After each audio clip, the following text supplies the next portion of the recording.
देश को नए उपराष्ट्रपति मिल गए हैं। दृश्य खुला था एक तस्वीर से जब प्रधानमंत्री वोट डाल रहे थे, उपराष्ट्रपति पद का चुनाव हो रहा था। उसके बाद आता है फ्लैशबैक। मानसून सत्र का पहला दिन, राज्यसभा स्पीकर की कुर्सी पर तब जगदीप धनखड़ बैठे थे। दृश्य बदलता है तो कुर्सी पर कोई और होता है और होती है कवायद नया उपराष्ट्रपति चुनने की। फिर दृश्य गड्ढमड्ढ होने लगते हैं। दो जजों की छवियां आती हैं, कुछ जले नोटों के दृश्य आते हैं, कुछ विवादित भाषणों के स्वर हैं जिनकी गूंज संसद तक पहुंचती है। कहने वाले कहते हैं कि यही स्वर कुर्सी खाली होने की जड़ बने, पर कहानी तो कुछ और ही थी। आज के शो में इसी सब पर विस्तार से बात करेंगे। उपराष्ट्रपति चुनाव में क्या हुआ, किसकी जीत किसकी हार, कौन क्या बोला, क्रॉस वोटिंग हुई या नहीं, सारे सवालों के जवाब देंगे। उपराष्ट्रपति की शक्तियों पर भी बात करेंगे और कुछ रोचक तथ्य भी आपको बताएंगे। जनरल नॉलेज तो आपकी बढ़ेगी ही बढ़ेगी। शो में बात इसके बाद नेपाल की होगी, जहां का जेनजी प्रोटेस्ट अब भी जारी है। प्रधानमंत्री ओली समेत आला मंत्रियों का इस्तीफा हो चुका है, लेकिन उग्र भीड़ अब भी शांत नहीं हो रही। ताज़ा हालात की जानकारी आपको देंगे, साथ ही कुछ अंदरूनी जानकारियां भी टटोलने की कोशिश करेंगे। आपदा से जूझ रहे हिमाचल प्रदेश और पंजाब में प्रधानमंत्री का दौरा हुआ, जहां उन्होंने प्रभावितों से मुलाकात की, कुछ बड़े ऐलान भी किए। थल सेना अध्यक्ष उपेंद्र द्विवेदी का एक बयान भी चर्चा में है, उसके बारे में भी बताएंगे। नमस्कार, अपन है कुलदीप और आप देखना शुरू कर चुके हैं the Lallantop show. Brought to you by Mrs. Bectors. Mrs. Bectors Cremica Non-Stop Biscuits. Crunchy Jeera Bite, Non-Stop Delight. बड़ी खबर पर बढ़ने से पहले पड़ोसी मुल्क नेपाल की बात करते हैं। नेपाल के जेनजी प्रदर्शनकारी प्रधानमंत्री की कुर्सी खा गए। 2 दिन से तेज हुए विरोध प्रदर्शन के बीच प्रधानमंत्री खड्ग प्रसाद शर्मा ओली ने इस्तीफा दे दिया है। नेपाल के राष्ट्रपति रामचंद्र पौडेल ने उनका इस्तीफा मंजूर भी कर लिया।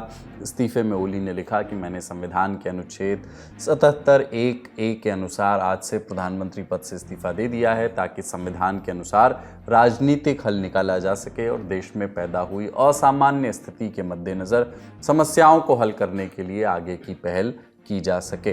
केपी ओली से पहले नेपाल सरकार के गृहमंत्री रमेश लेखक समेत 4 मंत्रियों ने, उनकी अपनी कैबिनेट के 4 मंत्रियों ने इस्तीफा दे दिया था। ओली 4 दफे नेपाल के प्रधानमंत्री रहे। उनके इस्तीफे से अब राजनीतिक संकट गहरा गया है। मीडिया रिपोर्ट बताती हैं नेपाल की सेना ने प्रधानमंत्री ओली से सत्ता छोड़ने को कहा था। उन्हें बताया गया कि उनके हटे बिना हालात को संभालना मुश्किल है। इस्तीफे पर नेपाल की जनता क्या बोली, वो भी सुन लीजिए। देश हमारा है, ये जिंजी लोग का देश है। ये नेता लोग सब भाग गया। ये नेता लोग काम चोर है, भ्रष्टाचारी है, और ये देश के लिए ये जिंजी ने 2 दिन में सब कुछ कर दिया। ये इस नेता सब ने हमारा 19 वर्ष खा दिया, और अब हम लोग का प्रधानमंत्री होना चाहिए। अब स्टूडेंट को ऐसे तरीके से मारेंगे तो कौन सा देश चलेगा? ये सब बहुत क्रूरल देश जैसा हो गया, क्रूरल शासन हो गया। ये तो ओली का शासन ऐसा नहीं चलता है, कोई देश में ऐसा नहीं चलता है। ये एशिया में ऐसा कम्युनिस्ट शासन आता है, इतना छोटे देश में तो कैसे चलेगा? ये कभी भी ऐसा नहीं चल रहा है। हम लोग का डेमोक्रेसी लाया, इतने आदमी मर मर के डेमोक्रेसी लाया। ये ऐसा डेमोक्रेसी किसको चाहिए? किसी को डेमोक्रेसी ऐसा नहीं चाहिए। नेपाल में भ्रष्टाचार और नेपोटिज्म के खिलाफ प्रदर्शन शुरू हुए थे। इसमें सोशल मीडिया बैन ने चिंगारी का काम किया और इसकी आंच संसद से सड़क तक दिखी, लिटरली दिखी। 21 लोग मारे गए और 400 से ज़्यादा लोग घायल हुए। हालांकि नेपाल सरकार ने सोशल मीडिया से बैन आधी रात को हटा लिया, लेकिन विरोध के स्वर धीमे नहीं हुए। प्रदर्शनकारियों ने प्रधानमंत्री और राष्ट्रपति सहित कई महत्वपूर्ण नेताओं के घरों में आगजनी की। सुरक्षा चिंताओं के कारण राजधानी काठमांडू के त्रिभुवन अंतर्राष्ट्रीय हवाई अड्डे पर सभी उड़ानें रद्द कर दी गईं। हिंसक घटनाओं के बाद नेपाल के कई हिस्सों में कर्फ्यू लगा दिया गया। काठमांडू जिला प्रशासन ने राजधानी में सुबह 8:30 बजे से आगे के आदेश तक कर्फ्यू घोषित कर दिया। ताज़ा हालात की जानकारी दे रहे हैं साथी पत्रकार। इस वक्त हम नेपाल की राजधानी काठमांडू में हैं। हमारे ठीक पीछे सिंह दरबार है, जो इस वक्त एक समय में नेपाल की सत्ता की गलियारे के तौर पे देखा जाता था, और ये पुतली सड़क है जहां से आप उसी सत्ता के गलियारे तक पहुंचते थे। अब आपको दूर दूर तक ना पुलिस दिखाई देगी, ना आर्मी दिखाई देगी। जो जेनजी जनरेशन है, जिसने एक आंदोलन शुरू किया और मुश्किल से 1 हफ्ते बाद एक जीत भी हासिल की, बड़ी जीत संभवतः जो पिछले 1 दशक में नेपाल में किसी भी समय हुआ होगा। राजनीतिक लीडरशिप पूरी तरह से खत्म हो चुकी है। सड़कों पे आपको लैपटॉप और कंप्यूटर दिखाई देगा जो सरकारी दफ्तरों से निकाल कर बाहर फेंका गया है। जैसे ही कैमरा पैन होगा उस तरफ आपको दिखेगा एक ट्रैफिक पुलिस का पोस्ट जो जमींदोज कर दिया गया है और कोई लोहे के रॉड से उसे और तोड़ने की कोशिश करता है। आगे कहीं किसी ट्रैफिक पोस्ट पे आग लगाने की कोशिश की जा रही है। किसी को नहीं पता है कि अब ये आंदोलन कहां और किस तरफ जाएगा। प्रधानमंत्री केपी ओली ने इस्तीफा दिया और राष्ट्रपति ने भी नेपाल के अब इस्तीफा दे दिया, यानी कि प्रधानमंत्री जिसको इस्तीफा देते हैं, जो इस्तीफा मंजूर करते हैं, वो व्यक्ति भी सर्वोच्च पद नेपाल में जिसके हाथ था, उन्हें भी अब इस्तीफा दे के जाना पड़ा। ये देखिए सिंह दरबार, जिसके अंदर से आपको धुएं की लपटें दिखाई देंगी। यहाँ लगातार धमाकों की आवाज आ रही है। संभवतः वो गैस सिलेंडर हो सकता है, एसी पैनल्स हो सकता है जिसमें अब ब्लास्ट हो रहा है। कुल मिला के इस वक्त जनजी प्रदर्शनकारियों को ये नहीं पता है कि आगे अब रास्ता कहाँ जा रहा है। उधर भारत के विदेश मंत्रालय ने नेपाल में अपने नागरिकों के लिए एडवाइजरी जारी की है। इसमें नेपाल में भारतीय नागरिकों को सावधानी बरतने और नेपाली अधिकारियों के दिशा निर्देशों का पालन करने की सलाह दी गई है। भारतीय दूतावास ने हेल्पलाइन नंबर भी जारी किया है, इसे आप स्क्रीन पर देख सकते हैं। इससे इतर एक और ज़रूरी बात यह कि नेपाल हमारा पड़ोसी है। एक शांत और स्थिर नेपाल भारत के लिए भी ज़रूरी है। दोनों के बीच तमाम तरह की साझेदारियां हैं, हाइड्रो पावर से लेकर के दूसरे डेवलपमेंट प्रोजेक्ट्स भी। कुछ विवाद भी हैं, लेकिन विवाद होते ही रहते हैं पड़ोसियों के बीच। हमें उम्मीद है सब कुछ जल्दी ठीक होगा। बड़ी खबर की ओर अब बढ़ते हैं। तो जिसका हमें था इंतज़ार वो घड़ी आ ही गई, यानी उपराष्ट्रपति चुनाव का नतीजा। 9 सितंबर को मतदान हुआ। संसद के कमरा नंबर F101 में आमने सामने थे दो उम्मीदवार, एनडीए के सीपी राधाकृष्णन और इंडिया ब्लॉक के retired justice B Sudarshan Reddy. सीधे चलते हैं न्यूज़ रूम और रिजल्ट जानते हैं। राज्यसभा के सेक्रेटरी जनरल पीसी मोदी ने कहा है कि एनडीए के उम्मीदवार और महाराष्ट्र के मौजूदा गवर्नर सीपी राधाकृष्णन ने उपराष्ट्रपति के चुनाव में 452 वोट सिक्योर किए और जीत दर्ज की है। उनके मुकाबले में खड़े इंडिया ब्लॉक और अपोजिशन के उम्मीदवार जस्टिस सुदर्शन रेड्डी को 300 वोट मिले हैं उपराष्ट्रपति के चुनाव में। आगे आने वाले दिनों में आप सीपी राधाकृष्णन को उपराष्ट्रपति की कुर्सी पे तो देखेंगे ही, साथ ही राज्यसभा के पदेन सभापति की कुर्सी पर भी देखेंगे। अब आपको नंबर गेम की बात भी बताते हैं। स्क्रीन पर आपको टैली दिख रही होगी। उपराष्ट्रपति चुनाव में संसद के दोनों सदनों के सदस्य डालते हैं वोट। लोकसभा की स्ट्रेंथ होती है 543, राज्यसभा की अभी स्ट्रेंथ है 245। लोकसभा में अभी पश्चिम बंगाल की बशीरहाट सीट खाली है। इसी तरह राज्यसभा में 6 सीटें खाली हैं, 4 जम्मू कश्मीर से, 1 पंजाब से और 1 झारखंड से। इस तरह से टोटल नंबर बनता है 781। तो जीत के लिए इस हिसाब से चाहिए 391। एनडीए के पास इस समय 432 सांसदों का समर्थन है। इनमें स्वाति मालीवाल का नाम भी शामिल है, जो आम आदमी पार्टी की तरफ से राज्यसभा भेजी गई थी। इंडिया ब्लॉक के पास है कुल 324 सांसद। एक बात और, उपराष्ट्रपति चुनाव से 3 दलों ने किनारा करने का फैसला लिया था। ओडिशा का बीजू जनता दल बीजेडी, इन्होंने कहा कि हमें किसी गुट से कोई मतलब नहीं, हम ओडिशा के विकास पर फोकस करेंगे। दूसरा दल है तेलंगाना का बीआरएस भारतीय राष्ट्र समिति, उन्होंने कहा कि किसानों के विकास के लिए ना तो बीजेपी ने काम किया है और ना ही कांग्रेस ने, इसीलिए हम दूरी बना रहे हैं। और इस लिस्ट में ताज़ा नाम रहा पंजाब के अकाली दल का। बाढ़ का हवाला देकर उन्होंने भी चुनाव से दूरी बनाने का फैसला किया। जो जानकारी अभी तक सामने आई है उसके मुताबिक 98.2% वोटर टर्नआउट था। 781 कुल सांसद हैं दोनों सदनों को मिलाकर और 767 वोट कास्ट हुए हैं। एनडीए के उम्मीदवार को 452 वोट मिले हैं सीपी राधाकृष्णन को, और अपोजिशन के उम्मीदवार जस्टिस सुदर्शन रेड्डी को 300 वोट मिले हैं। एनडीए को जो वोट मिले एनडीए की कुल स्ट्रेंथ से थोड़े ज़्यादा थे। 427 वोटों की स्ट्रेंथ थी एनडीए की, 25 वोट ज़्यादा मिले, जिससे उनके प्रत्याशी का नंबर जो है वो 452 पे टिका। ऐसे में माना जा सकता है कि जो एनडीए को जो 25 एक्स्ट्रा वोट मिले हैं वो अपोजिशन के खेमे से कहीं से कट के या क्रॉस वोटिंग के जरिए आए होंगे, ऐसे कयास लगाए जा रहे हैं। तो उपराष्ट्रपति चुनाव के लिए वोटिंग सुबह 10 बजे शुरू हो गई थी, जो शाम 5 बजे तक चली। सबसे पहला वोट प्रधानमंत्री नरेंद्र मोदी ने डाला। एक्स पर तस्वीरें भी शेयर की। लोकसभा में नेता प्रतिपक्ष राहुल गांधी ने भी वोट डाला। केंद्रीय मंत्रियों में अमित शाह, राजनाथ सिंह और जेपी नड्डा की भी तस्वीरें आईं। राज्यसभा में नेता प्रतिपक्ष और कांग्रेस अध्यक्ष मल्लिकार्जुन खड़गे और केंद्रीय मंत्री नितिन गडकरी दोनों साथ में हंसी मजाक करते हुए हाथ में हाथ डाले हुए दिखे। वोट कांग्रेस की संसदीय दल की अध्यक्ष सोनिया गांधी ने भी डाला। वोट डालने के बाद प्रतिक्रियाएं भी आईं। सत्ता पक्ष के नेताओं ने कहा कि सीपी राधाकृष्णन आसानी से जीत जाएंगे और ये विकसित भारत की जीत होगी। एनडीए की विजय सुनिश्चित है।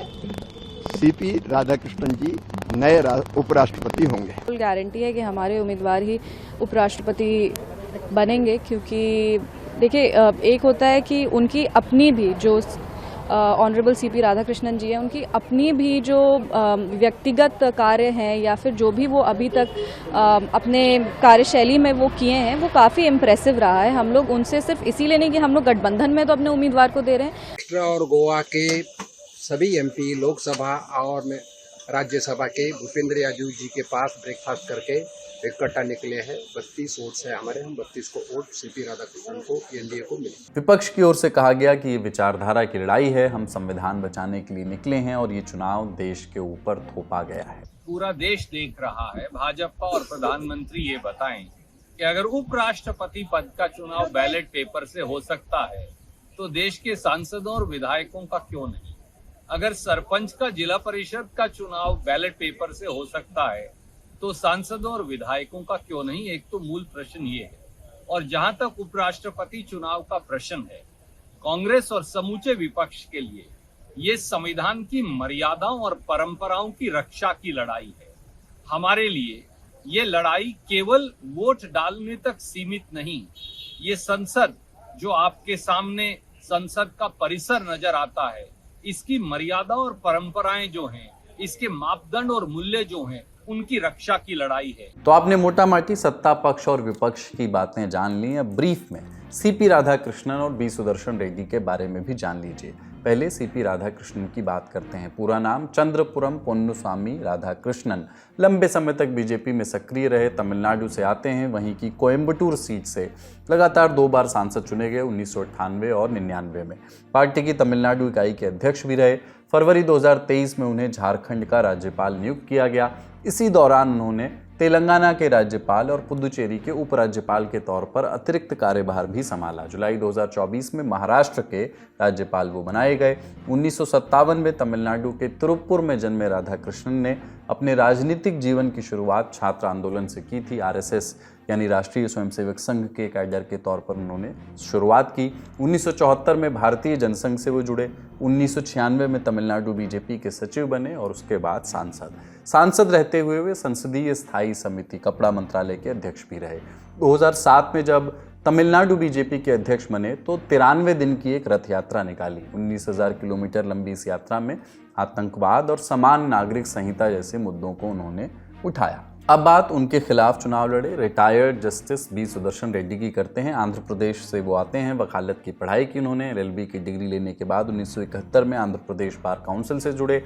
आंध्र प्रदेश हाईकोर्ट में प्रैक्टिस की। 1988 से 90 के बीच हाईकोर्ट में ही सरकारी वकील के तौर पर काम किया। 1990 में केंद्र सरकार के लिए एडिशनल स्टैंडिंग काउंसलर रहे। 1995 में आंध्र प्रदेश हाईकोर्ट के जज नियुक्त हुए। लंबे वक्त तक वहां काम किया। फिर साल 2005 में गुवाहाटी हाईकोर्ट के चीफ जस्टिस बने। 2 साल बाद यानी 2007 में उन्हें सुप्रीम कोर्ट का जज बनाया गया, जहां से 2011 में वो रिटायर हुए। इसी दौरान उन्होंने सलवा जुडूम को खत्म करने वाला फैसला दिया। सलवा जुडूम के बारे में हम कई बार बता चुके हैं। नक्सलवाद से लड़ने के लिए छत्तीसगढ़ के स्थानीय आदिवासियों को साथ ला करके बनाया गया समूह था। कालांतर में इस पर कई आरोप लगे। सलवा जुडूम वाले फैसले को लेकर ही हाल ही में केंद्रीय गृह मंत्री अमित शाह ने सुदर्शन रेड्डी की आलोचना भी की थी। कई रिटायर्ड जजों ने अमित शाह के बयान पर आपत्ति भी उस समय जताई थी। ये तो हो गया ब्रीफ नॉलेज कैप्सूल। आपने जाना कि दोनों ही उम्मीदवार दक्षिण से वास्ता रखते हैं। ऐसे में इनकी उम्मीदवारी तय कैसे हुई, क्या समीकरण बने और बनाए गए, इनसाइट दे रहे हैं हमारे political editor Pankaj Jha. Party के नेतृत्व ने इस बार ये तय किया था, मतलब बीजेपी के केंद्रीय नेतृत्व ने, कि इस बार उम्मीदवार जो होगा अपना होगा, अपने घर का होगा। और ख़ास तौर से जब उनका बायोडाटा राधाकृष्णन का हम सब पत्रकारों को दिया गया तो उसमें 3 बार आरएसएस का जिक्र था, यानी संघ के वो प्रशिक्षित व्यक्ति हैं। दूसरी बात ये रखी गई कि वो पॉलिटिकल तो हों, लेकिन जब वो उस पद पर हों, उपराष्ट्रपति के पद पर, तो पॉलिटिकल दिखे नहीं जैसा जगदीप धनखड़ किया करते थे। तीसरी बात उनका ये था कि उत्तर और पश्चिम से खुद प्रधानमंत्री हो गए, मतलब गुजरात के रहने वाले और वाराणसी के सांसद, पूरब से राष्ट्रपति हो गई। तो एक हुआ कि नहीं भाई, साउथ से भी लिया जाए। तो ये राधाकृष्णन के बारे में ये सारे फैक्टर थे। अब अगर विपक्ष के खेमे में चलें इंडिया गठबंधन की तरफ, तो रेड्डी को लेकर के पहले तो ये तय हुआ कि चुनाव लड़ा जाए। पहले तो यही तय नहीं था कि चुनाव लड़ा जाए कि नहीं लड़ा जाए। फिर एक ऐसी छवि वाले नॉन पॉलिटिकल, चूंकि वे सुप्रीम कोर्ट से रहे, नॉन पॉलिटिकल व्यक्ति को चुनना था। अब उधर तमिल था तो इधर तेलुगु लें। तेलुगु लेने के पीछे ये विचार था कि जैसे जगन मोहन रेड्डी की पार्टी हो गई या फिर चंद्रबाबू नायडू की पार्टी हो गई, ये सब तेलुगु के नाम पर ये सपोर्ट कर सकते हैं। इसलिए चॉइस में इनका, रेड्डी का जब चॉइस किया गया तो इन सारी बातों का ख्याल रखा गया था। अब कुछ रोचक जानकारियां, आपने भी ऐसी खबरें देखी होंगी जिनमें बताया गया था कि दोनों खेमे अपने अपने सांसदों को वोटिंग की ट्रेनिंग दे रहे थे। आप भी सोच रहे होंगे कि संसद में बैठे माननीयों को ट्रेनिंग की क्या ज़रूरत है, इनको तो सोते जाते खाते पीते हंसते बोलते वोट की ही चिंता होती है। तो वोट की ट्रेनिंग की ज़रूरत क्यों पड़ी? ज़रूरत होती है क्योंकि चुनाव काफ़ी पेचीदा होता है। इस चुनाव की, उपराष्ट्रपति चुनाव की खास बात यह है कि इसमें पार्टी विप लागू नहीं होती, क्योंकि ये चुनाव किसी पार्टी के चिन्ह पर नहीं लड़ा जाता। इसलिए कोई भी सांसद किसी भी उम्मीदवार को वोट दे सकता है, अपने विवेक का इस्तेमाल कर सकता है या फिर अंतरात्मा की आवाज़ सुन सकता है। दूसरा रोचक तथ्य, चुनाव के लिए प्रोपोर्शनल रिप्रेजेंटेशन सिस्टम यानी आनुपातिक प्रतिनिधित्व वाली व्यवस्था का इस्तेमाल होता है। आसान भाषा में इसको समझाते हैं आपको। मान लीजिए कि चुनाव के लिए 3 उम्मीदवार खड़े हैं। चुनाव के लिए हर सांसद अपनी पर्ची में तीनों उम्मीदवारों को रैंक करेगा, यानी ये बताएगा कि फला उम्मीदवार उसे पहले नंबर पर पसंद है, फला दूसरे पर, और इसी तरह ये वाला तीसरे पर। पहले राउंड की वोटिंग में अगर किसी उम्मीदवार को पहली प्रेफरेंस वाले आधे से ज़्यादा वोट मिल जाते हैं तो उसे विजयी घोषित कर दिया जाता है। अगर किसी भी उम्मीदवार को आधे से ज़्यादा वोट नहीं मिलते तो पहली प्राथमिकता वाले सबसे कम वोट पाने वाले उम्मीदवार को रेस से हटा दिया जाता है। हटाए गए उम्मीदवार के वोट चेक किए जाते हैं। ये देखा जाता है कि जिन सांसदों ने इस उम्मीदवार को अपनी पहली प्रायोरिटी वाला वोट दिया, उनकी प्राथमिकता वाली लिस्ट में दूसरी प्राथमिकता पर कौन उम्मीदवार था। पुष्टि के बाद इन सांसदों के वोट उस उम्मीदवार के कोटे में ट्रांसफर कर दिए जाते हैं और ये प्रक्रिया तब तक चलती रहती है जब तक किसी उम्मीदवार को आधे से ज़्यादा वोट ना मिल जाए। यहाँ ये जानना ज़रूरी है कि इस चुनाव में केवल इस जो अभी वर्तमान चुनाव लड़ा गया उसमें 2 ही उम्मीदवार आखिर में बचे थे, इसलिए फैसला पहले ही राउंड की गिनती में हो गया। कुछ और रोचक तथ्य जानिए। मसलन पर्ची पर टिक लगाने के लिए स्पेशल तरह की स्याही वाले पेन का ही इस्तेमाल होता है। स्याही बैंगनी होती है जो मैसूर पेंट्स की तरफ से सप्लाई की जाती है। सांसद अपने निजी पेन से, पर्सनल पेन से कुछ नहीं कर सकते। ये इसलिए भी कि यूनिफॉर्मिटी बनी रहे और ख़ास पैटर्न इत्यादि से किसी सांसद की पहचान ना उजागर हो सके। इसी तरह सीक्रेट बैलेट को सुनिश्चित करने के लिए बैलेट को 3-fold फॉर्मेट में डालना होता है। ये तो हुआ जनरल नॉलेज। कुछ और इजाफा करते हैं, उपराष्ट्रपति को मिली शक्तियों पर बात करते हैं। संविधान के अनुच्छेद 63 से लेकर 71 तक इसमें शक्तियों का जिक्र है। इन पॉइंट्स पर आप नजर डालिए। उपराष्ट्रपति राज्यसभा के पदेन सभापति होते ही हैं। आप जानते हैं उपराष्ट्रपति पद पर होने से उन्हें ये शक्ति मिलती है, राज्यसभा की कार्यवाही की वो अध्यक्षता करते हैं। किसी प्रस्ताव को स्वीकार करने, सदन की कार्यवाही भंग करने, सदन की गरिमा बनाए रखने की जिम्मेदारी और शक्ति उपराष्ट्रपति के पास ही होती है। संविधान का अनुच्छेद 101 उपराष्ट्रपति को ताकत देता है कि वो किसी प्रस्ताव या विधेयक पर टाई की स्थिति में निर्णायक वोट डालें। संविधान के अनुच्छेद 65 में कहा गया कि राष्ट्रपति की गैर मौजूदगी में उपराष्ट्रपति एक्टिंग प्रेसिडेंट की भूमिका निभाते हैं। कुछ और बातें भी कर ली जाएं। विपक्ष का कहना है कि ये चुनाव देश पर थोपा गया है। ऐसा इसलिए वो कहते हैं क्योंकि पूर्व उपराष्ट्रपति जगदीप धनखड़ ने मॉनसून सत्र के पहले ही दिन यानी 21 जुलाई को इस्तीफा दे दिया था। उनका कार्यकाल पूरा नहीं हुआ था, उसमें अभी 2 साल बचे थे। इस्तीफे से पहले सब कुछ ठीक लग रहा था, कम से कम तस्वीरें तो यही कह रही थी, लेकिन अंदर सब कुछ ठीक नहीं था। इस्तीफे से कुछ घंटे पहले जगदीप धनखड़ ने राष्ट्रपति मुर्मू से मुलाकात की थी। ये मुलाकात पहले से तय नहीं थी। जानकार बताते हैं कि इस मुलाकात के ठीक पहले केंद्र सरकार को शर्मिंदगी झेलनी पड़ी। शर्मिंदगी इसलिए क्योंकि लोकसभा में केंद्र सरकार जस्टिस यशवंत वर्मा के खिलाफ महाभियोग प्रस्ताव ला रही थी और इसी बीच राज्यसभा में भी धनखड़ ने ऐसे ही एक प्रस्ताव को स्वीकार कर लिया था जिसके ऊपर 68 विपक्षी सांसदों के हस्ताक्षर थे। यानी विपक्ष का प्रस्ताव स्वीकार कर लिया गया जबकि पक्ष का प्रस्ताव अभी लोकसभा में आना था। ऐसे में सरकार को ये बात पसंद नहीं आई कि धनखड़ ने बिना ट्रेजरी बेंच से सलाह मशवरा किए प्रस्ताव विपक्ष का स्वीकार कर लिया। ऐसा इसलिए क्योंकि सरकार राज्यसभा में महाभियोग का नोटिस नहीं चाहती थी, क्योंकि राज्यसभा में विपक्ष ने पहले से ही जस्टिस शेखर यादव के खिलाफ महाभियोग का प्रस्ताव दे रखा था और इस पर चर्चा के लिए सरकार तैयार नहीं थी। हालांकि धनखड़ ने 21 जुलाई को जस्टिस शेखर यादव मामले का जिक्र नहीं किया, लेकिन उसका संदर्भ जरूर दिया। बोले कि पिछले साल दिसंबर में 55 सांसदों ने प्रस्ताव दिया था, मैंने इसकी जांच की, पता चला कि एक सदस्य ने 2 बार हस्ताक्षर किए हैं, मामला गंभीर हो गया, जांच चल रही है, जल्द ही आप लोगों को अपडेट दूंगा। आपको याद ही होगा कि इलाहाबाद हाई कोर्ट के जस्टिस शेखर यादव ने विश्व हिंदू परिषद के कार्यक्रम में आपत्तिजनक बयान दिए थे। विपक्ष चाहता है कि भाई जस्टिस शेखर यादव को उनके पद से हटाया जाए। वहीं जस्टिस यशवंत वर्मा के घर से नोटों के जले हुए बंडल मिले थे, उनके खिलाफ महाभियोग प्रस्ताव लोकसभा में एक्सेप्ट किया जा चुका है। कुछ और थ्योरीज भी मार्केट में तैरी थी। मसलन बीजेपी कवर करने वाले रिपोर्टर्स बताते रहे कि आलाकमान धनखड़ से खुश नहीं था क्योंकि वो लगातार न्यायपालिका से टकरा रहे थे। मसलन उन्होंने सुप्रीम कोर्ट के उस आदेश की तीखी आलोचना की थी जिसमें विधेयकों पर फैसला लेने के लिए राष्ट्रपति और राज्यपालों के लिए डेडलाइन तय की गई। धनखड़ ने कहा था कि भारत देश में ऐसी परिस्थिति नहीं बन सकती जहां सुप्रीम कोर्ट राष्ट्रपति को आदेश दे। जस्टिस यशवंत वर्मा के मामले में भी उन्होंने बार बार कहा कि स्वतंत्रता के नाम पर न्यायपालिका जवाबदेही और जांच से नहीं बच सकती। बीजेपी नेताओं का कहना था कि धनखड़ के इन बयानों को केंद्र सरकार के स्टैंड के तौर पर देखा गया, जिसकी वजह से आला कमान को अनचाही आलोचनाओं का सामना करना पड़ा। बातें ये भी हुई कि गाड़ियों के काफिलों से लेकर सिक्योरिटी और आवास को लेकर भी बहुत कुछ सुलग रहा था। ये भी कि एक दूसरे के कान भी ऐंठे जा रहे थे। कुल मिलाकर धनखड़ के सामने 2 ही विकल्प बचे थे, इस्तीफा या फिर इम्पीचमेंट, और विपक्ष एक बार इम्पीचमेंट मोशन उनके खिलाफ ला ही चुका था। धनखड़ के इस्तीफे के बाद विपक्ष ने बार बार पूछा कि वो कहाँ हैं। नाना प्रकार के अन्य सवाल भी उठते रहे, कुछ बाइट्स में, कुछ ट्वीट्स में। इस बीच केंद्रीय गृह मंत्री अमित शाह का एक इंटरव्यू आया। वो बोले कि इस मुद्दे को ज़्यादा तूल नहीं देना चाहिए, बहुत बातें नहीं करनी चाहिए, लेकिन राजनीति के चाणक्यों को पता है कि यहाँ हर बात के भीतर एक बात होती है, एक बात खोलो तो कई बातें निकलती हैं। निदा फाजली कह ही गए हैं कि हर आदमी में होते हैं 10-20 आदमी, जिसको भी देखिए गौर से देखिए। बातों का भी ऐसा ही कुछ है। सुर्खियों की बारी। पहली सुर्खी, प्रधानमंत्री ने आज 9 सितंबर को दौरा किया हिमाचल प्रदेश और पंजाब का। दोनों बाढ़ और बारिश से बेहाल राज्य हैं। प्रधानमंत्री पहले हिमाचल पहुंचे, हेलीकॉप्टर से कुल्लू, मंडी और चंबा का हवाई सर्वे किया, नुकसान देखा, फिर धर्मशाला पहुंचे। वहां अधिकारियों के साथ एक बैठक हुई जहां मुख्यमंत्री सुखविंदर सिंह सुक्खू भी मौजूद थे। अधिकारियों ने प्रधानमंत्री को प्रेजेंटेशन दिखाई, बाढ़ बारिश से हुआ नुकसान दिखाया, बताया। प्रधानमंत्री बाढ़ प्रभावित लोगों से भी मिले, आप बीती सुनी, ऐलान भी किया हिमाचल को 1500 करोड़ रुपए की वित्तीय सहायता का। बाढ़ में मरने वालों को मदद का ऐलान किया, आश्रितों को 2-2 लाख रुपए दिए जाएंगे, घायलों को 50-50 हज़ार रुपए देने की मदद की घोषणा हुई। फिर प्रधानमंत्री पंजाब पहुंचे, यहाँ सभी 23 जिले बाढ़ से प्रभावित हैं। पंजाब के गुरदासपुर पहुंचे प्रधानमंत्री, बाढ़ प्रभावित लोगों से मिले, उनका दुख और समस्याएं सुनी, राहत और बचाव दल से जुड़े लोगों से बात की, हालात जाने।